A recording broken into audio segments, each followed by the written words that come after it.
नमस्कार, स्वागत है आप लोगों का मेरे YouTube चैनल लीगल लवर्स पे। अगर अभी तक आप लोगों ने मेरे इस चैनल को सब्सक्राइब नहीं किया तो प्लीज़ मेरे चैनल को सब्सक्राइब कर लीजिए।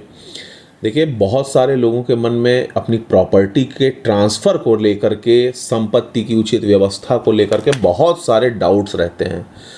वसीयत क्या होती है, गिफ्ट डीड किसे कहते हैं, इसके क्या प्रभाव होते हैं, ये कैसे होती है। किसी व्यक्ति को ये बहुत ज़्यादा चिंता रहती है कि वो अपनी प्रॉपर्टी अपने चाहने वालों को या परिवार के लोगों को, बेटे बेटियों को किस माध्यम से ट्रांसफ़र करे कि जिससे उसकी प्रॉपर्टी भी सुरक्षित रहे और जिन लोगों को वो अपनी प्रॉपर्टी दे रहा है वो उस प्रॉपर्टी की सही देखरेख करते रहें या वो प्रॉपर्टी उनसे कोई अन्य व्यक्ति छीन ना सके उस व्यक्ति की मृत्यु के बाद या जीते जी। मतलब कुल मिलाकर के अपनी संपत्ति की उचित देखरेख और व्यवस्था से संबंधित, ट्रांसफ़र से संबंधित जो चीज़ें होती हैं, गिफ्ट डीड है, वसीयत है, इसको लेकर के बहुत सारे डाउट्स रहते हैं और व्यक्ति ये समझ नहीं पाता कि इसमें से बेहतर विकल्प कौन सा है और किस चीज़ के कौन कौन से विधिक प्रभाव हैं, उसके लीगल जो इफ़ेक्ट्स हैं वो क्या हैं। तो मैं आप लोगों के बीच आज इस वीडियो के माध्यम से ये चीज़ क्लेरिफाई करूंगा कि गिफ्ट डीड और वसीयत क्या होती है और अगर आप अपनी प्रॉपर्टी को इन माध्यमों से ट्रांसफ़र करते हैं तो कौन कौन से बेसिक रूल्स आपको फॉलो करने होते हैं, इनके क्या विधिक प्रभाव होते हैं, क्या औपचारिकताएं होती हैं। तो देखिए, एक एक करके समझते हैं हम और आप। देखिए, जो वसीयत होती है वो एक व्यक्ति की मृत्यु के बाद एग्जीक्यूट होती है, यानी कि एक व्यक्ति अपनी संपत्ति के संबंध में अगर वसीयत करता है तो उसकी मृत्यु के बाद वो वसीयत प्रभावी होती है, उसके जीते जी वो वसीयत प्रभावी नहीं होती। यानी कि जिस व्यक्ति के पक्ष में वो वसीयत लिखी गई है वो उस संपत्ति को लिखने वाले की मृत्यु के ही बाद प्राप्त कर सकता है, उसके जीते जी नहीं। पहली बात।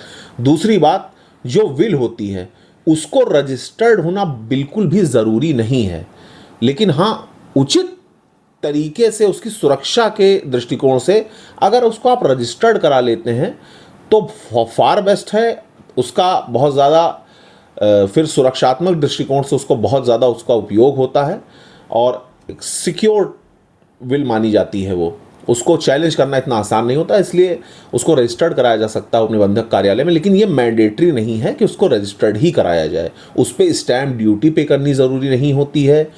और मैं आप लोगों को बता दूं कि एक व्यक्ति अपने जीते जी अपनी विल को, वसीयत को कितनी भी बार चेंज कर सकता है और जो उसके द्वारा की हुई आखिरी विल होती है वही मान्य होती है, चाहे उसने अपनी मृत्यु से पूर्व 100 वसीयतें कर रखी हों, लेकिन जो आखिरी वसीयत वो अपनी मृत्यु के ठीक पहले करता है वही वैलिड मानी जाएगी।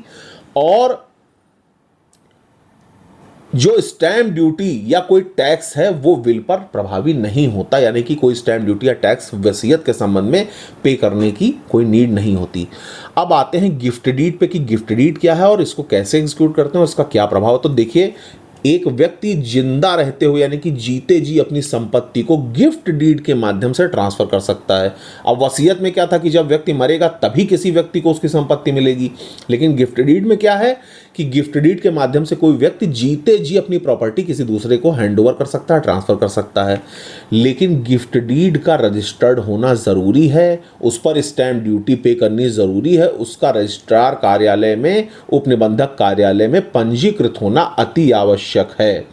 और गिफ्ट डीड अगर एक बार कर दी गई, गिफ्ट डीड के माध्यम से कोई प्रॉपर्टी एक बार ट्रांसफ़र कर दी गई किसी को, तो उसको बदला नहीं जा सकता, यानी कि वो प्रॉपर्टी आप उस व्यक्ति से वापस नहीं ले सकते बिना उसकी इच्छा के।